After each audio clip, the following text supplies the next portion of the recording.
Resuming debate, the honourable member for Hamilton Mountain. Thank you, Mr. Speaker. I rise today to speak to the question of privilege, currently before the House, and perhaps most importantly, the ability of members of Parliament to properly and effectively represent their constituents. I have learned a lot since coming to Ottawa after being elected by the people of Hamilton Mountain. Much of this has been good and exciting, but some of it has not been so good and at times disheartening. One of the things that has not been so good is learning that Liberal promises made during an election are not worth the paper they are printed on. It turns out that the real definition of sunny ways is don't keep your promises if you don't have to. Actually, sometimes I think sunny ways is a signal to the Prime Minister's team to forget what was said during the election because now we have a majority and we don't have to care about what we said. I will speak about more about broken promises later, but right now I want to speak about one of the other things I have learned since getting elected, and that is the importance of members of Parliament being able to speak on behalf of and to truly represent their constituents. That is, after all, the reason why we are here. And that right, the privilege, Mr. Speaker, is what we are talking about today. It seems to me that the rules of this place, for the most part, put that right above all else. But the thing I have learned is that there are so many in this House who are willing to use process, who are willing to play games with the rules in order to hamper the ability of members to effectively represent the people who sent them here. What does it take to what this does is to take away the ability of all members to work together to bring about change that could be meaningful and to make a difference in the lives of their constituents for all Canadians. People didn't send us here to play games, Mr. Speaker. When I get away from this Ottawa bubble and I get home to talk to the people of Hamilton, well, they don't care about procedural maneuvering and the games plan and who did who at committee. They care about what meaningful work we are doing to make their lives just even a little bit better. One prime example of this gamemanship happened at committee with the government's legislation changing the Canada Pension Plan. During the committee process, we discovered a major flaw with the legislation, which would very negatively affect women and those people living with disabilities. The minister agreed it was a problem, as did many members in this House on both sides. All the members at committee recognized the problem and agreed it should be fixed. So I worked with the legislative staff to develop the wording required to fix the problem in the bill and presented a number of amendments at committee. These amendments would solve the problem and millions of Canadians would be spared significant hardship. Seemed like a pretty easy and routine matter. But the problem didn't get fixed. What happened instead? Some minister's office got involved. What followed was a whole series of procedural maneuvers and games planned, which resulted in the amendments being ruled out of order on a questionable technicality. Then we got to watch the government members close down any further debate by calling for adjournment. It was a shameful display of arrogance, and I found shocking and disheartening. And, Mr. Speaker, that brings me back to the present question of privilege before the House. It is my understanding that this matter had to be brought back to the floor for a second time because the government shut down debate when it was first brought up in the House. The question before us is important, namely the right of a member of Parliament to access the chamber in order to vote. That is a pretty fundamental right and a responsibility for each member of Parliament. But, Mr. Speaker, it is important in this discussion of the government's decision to shut down debate on question of privilege, which happened in this House on April the 6th, when the matter was superseded by the adoption of a motion to proceed to order of the day. Apparently, this has never happened before. In the long history of debate in this House of Commons, this is unprecedented. The ability of a member of Parliament to represent their constituents in this chamber and at committee is the most important, basic, fundamental right of all of us who sit in this House. On April the 6th, this Liberal government tried to change that.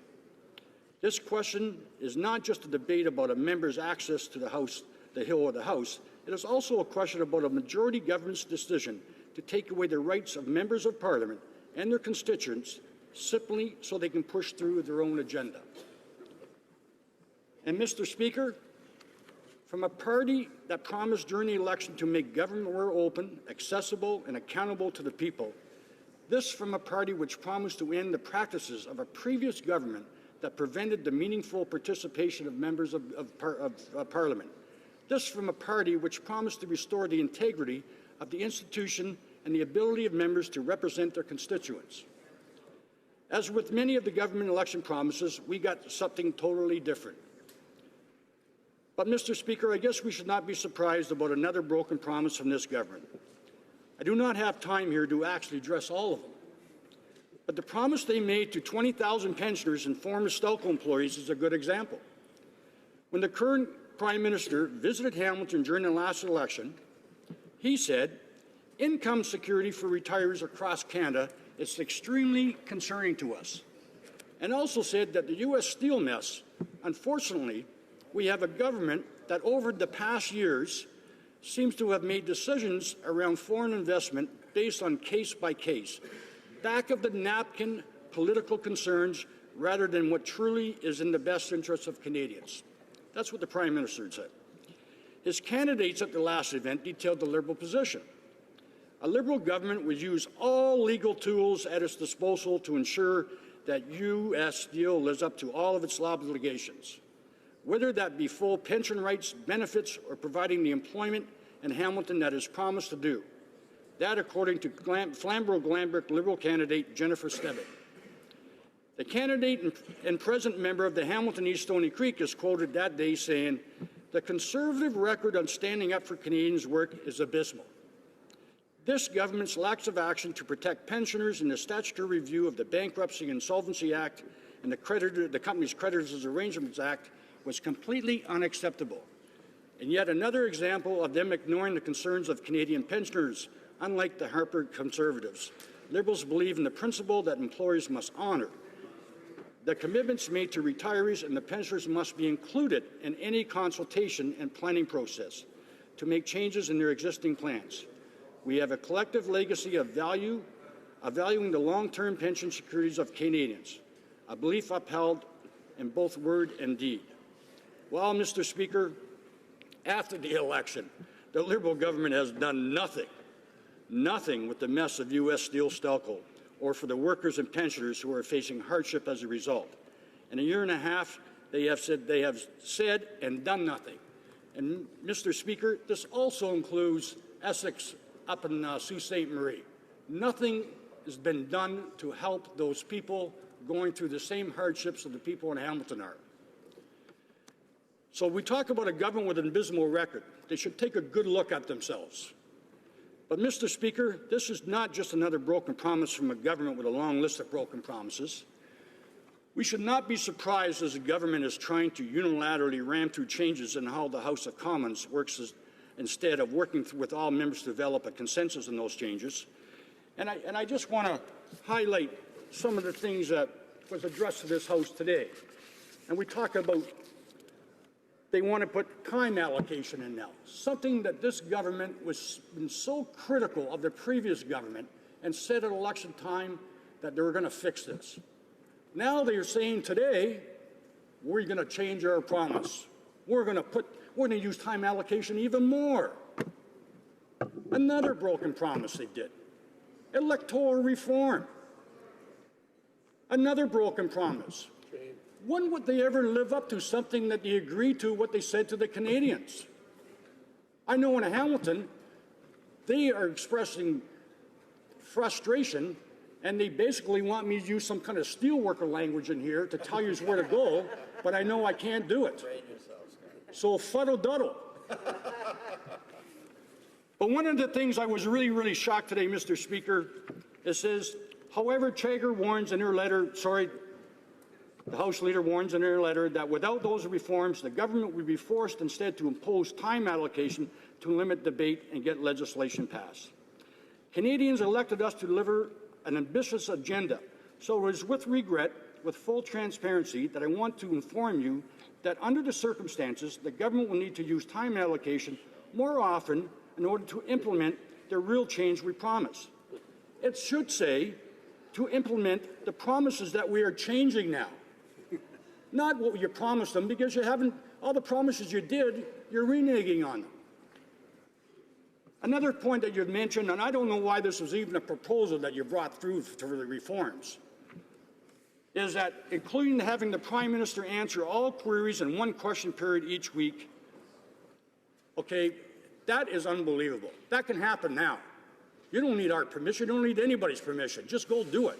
But I want to give you a piece of advice. We have witnessed it twice now. And you may want to take a good look at what, on some of the TV, of what the Prime Minister's been saying. And maybe educate him a little bit on updating him on the issues. Because it's been nothing. You guys should be embarrassed over there, Mr. Speaker. Sorry about that, Mr. Speaker. The Liberals over there should be embarrassed. I'm telling you, it's absolutely phenomenal what they've done. And even today, in the House, when the Prime Minister was answering questions, several of the questions were on the Minister of Defense. And it was a very, very important issue. And he gave an answer, a short answer, that basically said nothing. And he repeated himself 7 or 8 times. I suggest, Mr. Speaker, that maybe the Liberals should go get a new CD or a record that doesn't skip over and over and over again. Because there has to be some type of logic in the answers, not just whatever I'm going to say, people will believe it. So I know I'm getting quite frustrated, Mr. Speaker, because this government has done so much reneging, so much that they say they want to do to be ambitious and put their promises through and say how they want to do it. I mean, they failed us on Canada Post so far, the steel industry, the softwood lumber, electoral reform, pay equity. The list just goes on. So as I said, Mr. Speaker, we should not be surprised this government is trying to unilaterally ram through changes to how the House of Commons works instead of working with all members to develop a consensus on those changes. It is consistent with how they have operated for the last year and a half. It is, however, disappointing to many members and to many Canadians, especially after the Liberal election promise to make positive changes to how the House of Commons functions, and to do in a way that would benefit all members and all Canadians. Seems the only changes they want to make are the ones that benefit themselves. So much for the sunny ways. Thank you, Mr. Speaker. Questions and comments? Question commentaire. The honourable member for Hastings, Lennox and Addington. Mr. Speaker, I've been listening off and on to the discussions that have been happening today and the debate, the supposed debate that's occurring in the House around the privilege, parliamentary privilege in the right to access here on the Hill. And once again, everybody on this side is in full agreement with you that, yeah, from a parliamentary privilege standpoint and right to access, we agree. But all you want to talk about is what the filibuster that's actually occurring. Oh, sorry, Mr. Speaker, all the member across wishes to talk about, and all the members across the way wish to talk about, is the filibuster that's occurring in the committee on the PROC committee. So I'd like to ask the member. We're in agreement as far as parliamentary privilege. So maybe you could go back to maybe the member could go back to his caucus and discuss with them putting an end to this filibuster so we can actually get to the important work that Canadians elected us to do. The honourable member for Hamilton Mountain. Thank you, Mr. Speaker, and I appreciate the member's question. I've been here also all day, but not off and on. So I think when he's asking about the filibuster, in his terms, he thinks that we're filibustering here today. I know they're doing it at PROC, Mr. Speaker. But here today, we're discussing the point of privilege because what was being done at PROC, we feel that it is not warranted. Now, we just got dumped on this morning about some new information that comes out and that they're going to backtrack now. But unfortunately, this got to the news yesterday. That's how much disrespect that we get on this side of the House that we get it this morning. And then he asked why we're debating this. We don't know what's in there. We haven't read it. We don't even know what you're asking for. We've had it through the newspapers. That's my answer, Mr. Speaker. Questions and comments. The honourable member for, Barrie Innisfil, Thank you, Mr. Speaker, and I want to thank the honourable member for his speech on this question of privilege. I know within the statement that he made, he spoke about time allocation, and I want to see what the honourable member would have to say about the comments made by the member from Winnipeg North on December 3rd, 2013, when he said that to say that time allocation is about scheduling is so far from reality that it's totally amazing that he would even stand in this place. He said, it's an assault on democracy. It's as simple as that. Now, would the member agree that what the Liberal Party is imposing on this House is an assault on democracy? The honourable member for Hamilton Mountain. Thanks, Mr. Speaker, and I thank my colleague for that, that great question. I certainly do agree that what the member had said, it is a case against our democracy of what he was trying to say, but they have a short memory span. When it serves them what they want, they'll say anything, but they don't remember what they said before. And that's the problem, Mr. Speaker, that we're having. They will use great phrases, great statements, make it all sound very, very good, tell the Canadians what a great job they're doing, but the real truth is it comes to nothing. And they renege on whatever they want to try to get passed through. So to answer the question, I certainly agree with what the member had said. It is a crime on our democracy, but I wish he would remember those words himself when he wants to use it for all of the people and not just for personal self or his own little liberal government. Thank you. Questions et commentaires, questions and comments, honorable député. The honourable member for Sherbrooke. Thank you, Mr. Speaker. And I understand my colleague's frustration when it comes to the member for Winnipeg North. I remember he was sitting in this corner of the House, quite close to where I sit, and he rose on a number of occasions to criticize the Conservative government of the day and to denounce at the top of his lungs, as usual, what that government was doing when it came to time allocation. But my question is more dealing with the Liberals' hypocrisy when they say that, for example, with electoral reform, there was no consensus to move forward, so they backed away from a firm promise that they had made during the campaign. And yet, on the other hand, when it comes to procedural rules, they're saying, well, no, consensus isn't necessary. They're saying they just need to fulfill their promise. There's no question. So why this double speak on these two different promises, electoral reform and now reform of procedure in the House, where two completely different standards are being applied? The honourable member for Hamilton Mountain in 30 seconds or less, please, if possible. Thanks, Mr. Speaker. And I'll try to be quick, and I thank my colleague for that great question, and I also thank for all the work that he does for his residents.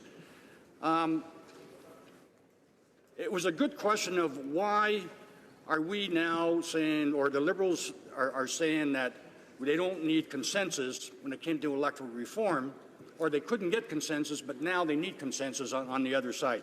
Something that we're trying to figure out on this side of the House. I think both opposition parties are trying to figure this one out, Mr. Speaker. And maybe someday, maybe the Liberals could actually indulge us on that great answer, because I don't have one to actually give.